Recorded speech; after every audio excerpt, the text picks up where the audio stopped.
Halo, Assalamualaikum. Kami dari kelompok 7 bersama dengan saya Mega Jaya Agustin akan menyampaikan materi mengenai penggabungan atau merger perseroan. Yang pertama, gambaran umum atau pengertian merger. Merger dilakukan oleh perusahaan-perusahaan untuk mencapai sasaran yang strategis dan sasaran finansial tertentu. Merger melibatkan penggabungan dua organisasi atau perusahaan ataupun lebih yang seringkali berbeda dari segi karakter maupun nilainya. Kesuksesan ini tergantung dari kedua organisasi dan bagaimana cara pengelolaannya. Menghadapi perusahaan yang semakin lama makin tajam di dunia bisnis, lebih memasuki era globalisasi pada saat ini, perusahaan-perusahaan besar berupaya mencari jalan untuk meningkatkan efisiensi dan apabila mungkin meningkatkan daya saing, size maupun kinerjanya. Melakukan pengurangan biaya yang tidak sampai mengakibatkan penurunan pendapatan adalah salah satu jalan yang biasa ditempuh. Menghadapi persaingan tajam pada akhir-akhir ini, cara tradisional yang demikian itu dianggap tidak cukup dalam meningkatkan keuntungan perusahaan. Titik upaya lain yang kemudian dilakukan oleh perusahaan-perusahaan adalah melakukan merger konsolidasi ataupun merger akuisisi. Yang kedua yaitu pengaturan. Penggabungan merger sama halnya dengan akuisisi merupakan pengembangan perusahaan yang sudah ada. Penggabungan ini membutuhkan minimal dua perusahaan, yang satu perusahaan tetap berdiri, satunya lagi bubar. Karena dilebur dalam perusahaan yang masih ada istilah Undang-Undang Nomor 1 Tahun 1995 tentang perseroan terbatas sebagaimana telah direvisi dengan Undang-Undang Nomor 40 Tahun 2007. Sedangkan Undang-Undang Nomor 7 Tahun 1992 tentang perbankan sebagaimana telah direvisi dengan Undang-Undang Nomor 10 Tahun 1998 menggunakan istilah asli dalam bahasa Inggris merger. Penggabungan diatur dalam pasal 102 dan 104 sampai dengan 109 Undang-Undang Dasar tahun 1995 tentang perseroan terbatas dan peraturan pelaksanaannya, yaitu Peraturan Pemerintah Nomor 27 Tahun 1998 tentang penggabungan, peleburan, dan pengambil alihan perseroan terbatas. Terima kasih. Berikut materi yang telah saya sampaikan, selanjutnya akan disampaikan oleh rekan saya.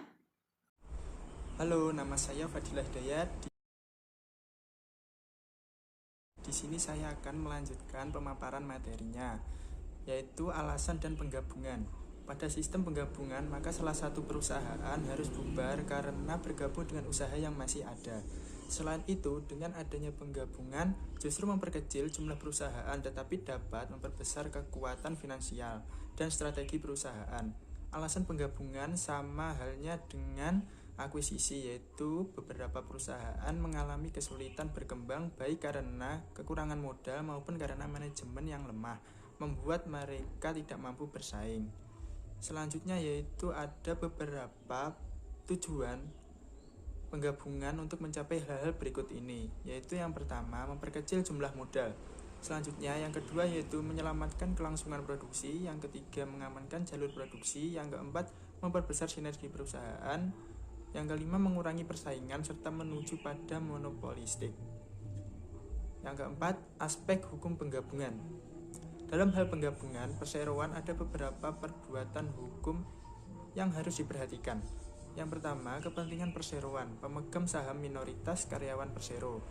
Yang kedua, kepentingan masyarakat dan persaingan sehat dalam melakukan usaha. Yang ketiga, kepentingan kreditur atau pada pasal 5 Peraturan Pemerintah Nomor 27 Tahun 1998. Keputusan rapat umum pemegang saham mengenai penggabungan perseroan sah apabila diambil sesuai dengan ketentuan pasal 74 ayat 1 dan pasal 76. Pasal 5 ayat 1 Undang-Undang Nomor 1 Tahun 1995 sebagaimana telah direvisi dengan Undang-Undang Nomor 4 Tahun 2007. Apabila masing-masing telah menuruti ketentuan untuk menggabungkan diri perusahaan, maka wajib mendapat persetujuan komisaris dan sekurang-kurangnya memuat yang pertama, nama dan tempat kedudukan perseroan yang akan melakukan penggabungan. Yang kedua, alasan serta penjelasan masing-masing direksi perseroan yang akan melakukan penggabungan dan persyaratan penggabungan. Yang ketiga, tata cara konvensi saham dari masing-masing perseroan yang akan melakukan penggabungan terhadap saham perseroan hasil penggabungan. Yang keempat, rancangan perubahan anggaran dasar perseroan hasil penggabungan. Yang kelima, neraca perhitungan laba rugi yang meliputi 3 tahun buku terakhir dari semua berjerawat yang akan melakukan penggabungan. Yang keenam, hal-hal yang perlu diketahui oleh pemegang saham masing-masing perseroan. Terima kasih, materi selanjutnya akan disampaikan oleh rekan saya. Assalamualaikum warahmatullahi wabarakatuh. Perkenalkan, nama saya Lenitia Ramawati. Di sini saya akan menjelaskan terkait peleburan konsolidasi perusahaan. Pengaturannya, peleburan perusahaan sama halnya dengan akuisisi dan penggabungan perusahaan yang merupakan pengembangan perusahaan yang sudah ada. Hal ini sama dengan membubarkan salah satu perusahaan untuk bergabung dan meleburkan diri membentuk perusahaan baru.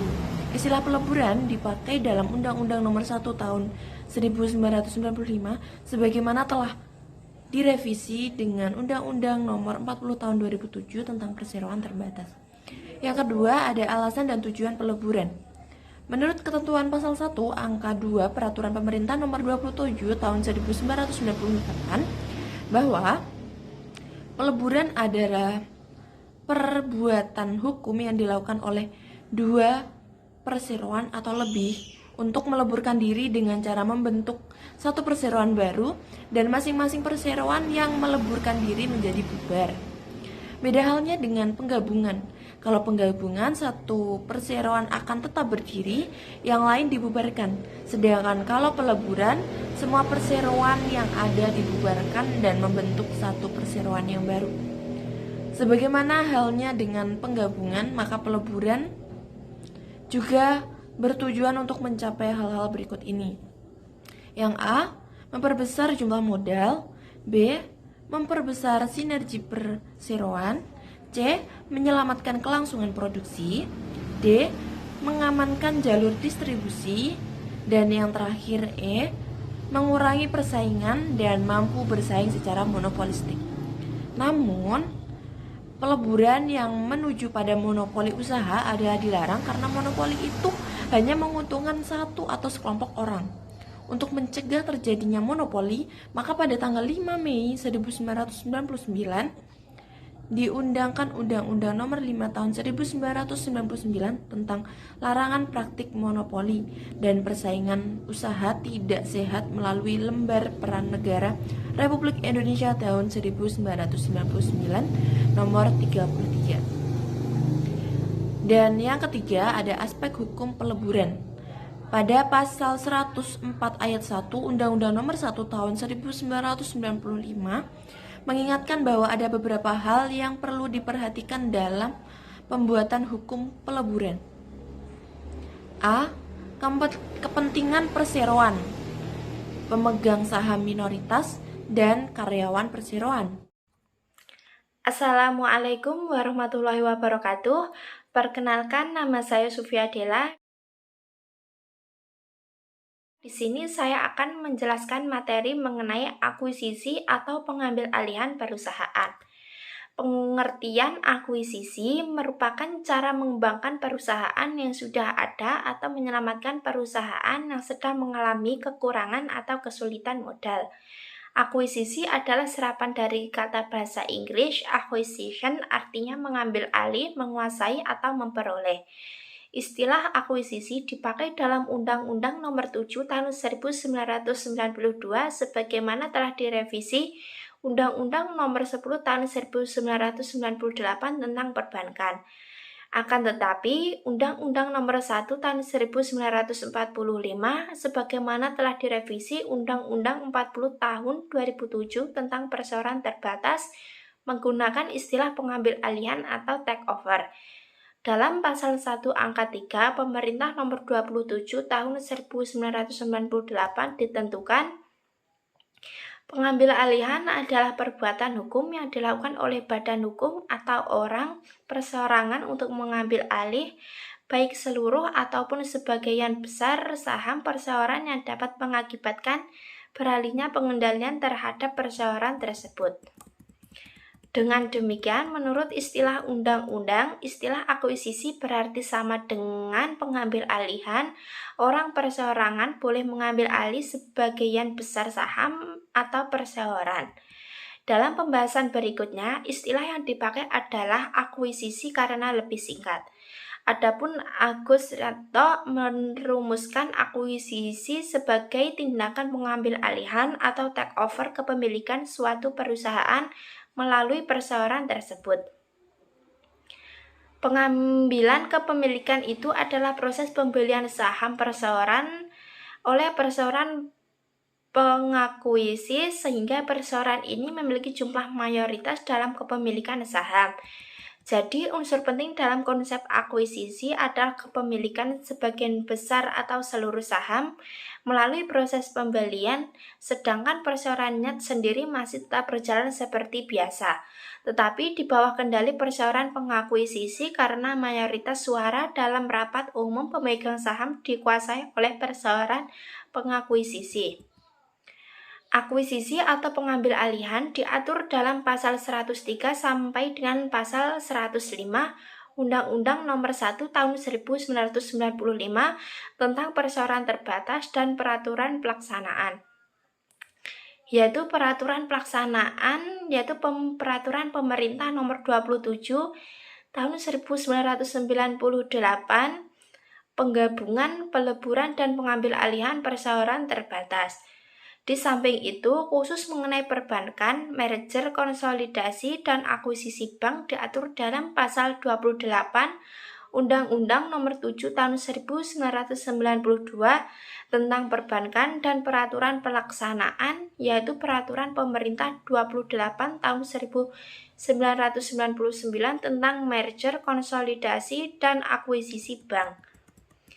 Kedua, undang-undang tersebut mengatur tentang akuisisi badan hukum. Akan tetapi, Undang-Undang Nomor 1 Tahun 1995 khusus mengatur akuisisi badan hukum perseorangan terbatas.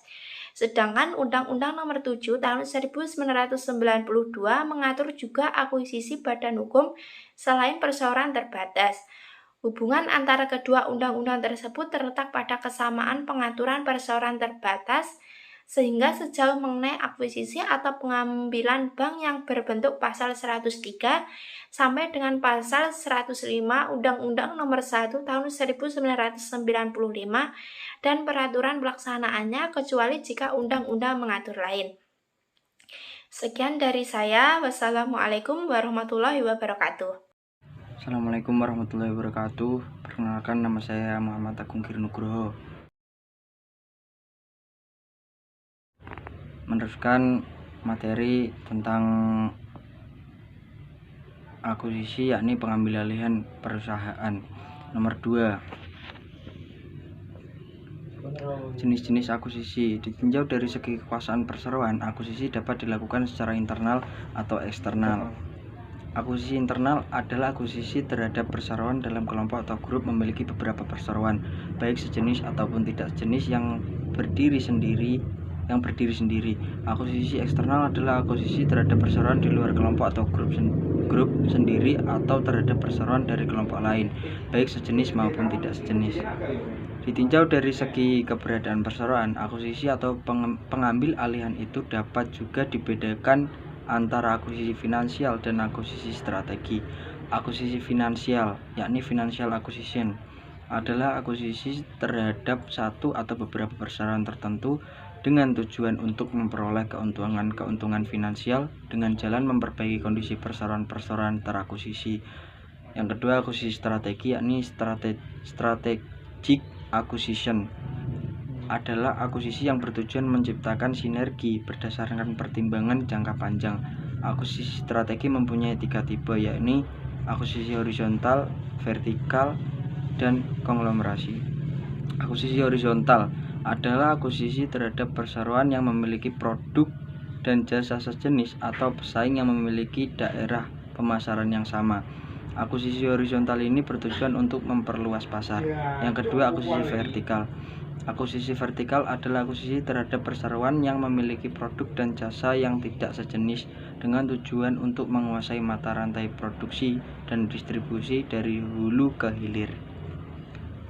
Yang ketiga, akuisisi konglomerasi. Akuisisi konglomerasi adalah akuisisi terhadap satu atau beberapa perseroan yang tidak mempunyai kaitan bisnis perseroan pengakuisisi dengan tujuan membentuk konglomerasi baru atau konglomerasi yang lebih besar lagi. Materi ketiga, dasar pertimbangan akuisisi. Perseroan pengakuisisi biasanya adalah perseroan besar yang bermodal kuat, mempunyai operasi bisnis yang luas, manajemen yang teratur, dan terkelompok dalam konglomerasi. Dengan demikian, perseroan pengakuisisi selalu berdaya saing kuat dan berkedudukan monopoli, sedangkan perseroan terakuisisi adalah perseroan yang relatif kecil, yakni lemah, sulit berkembang, tidak mampu bersaing, dan manajemen kurang teratur. Perseroan yang berlebihan dana mencari usaha untuk menggunakan dananya itu.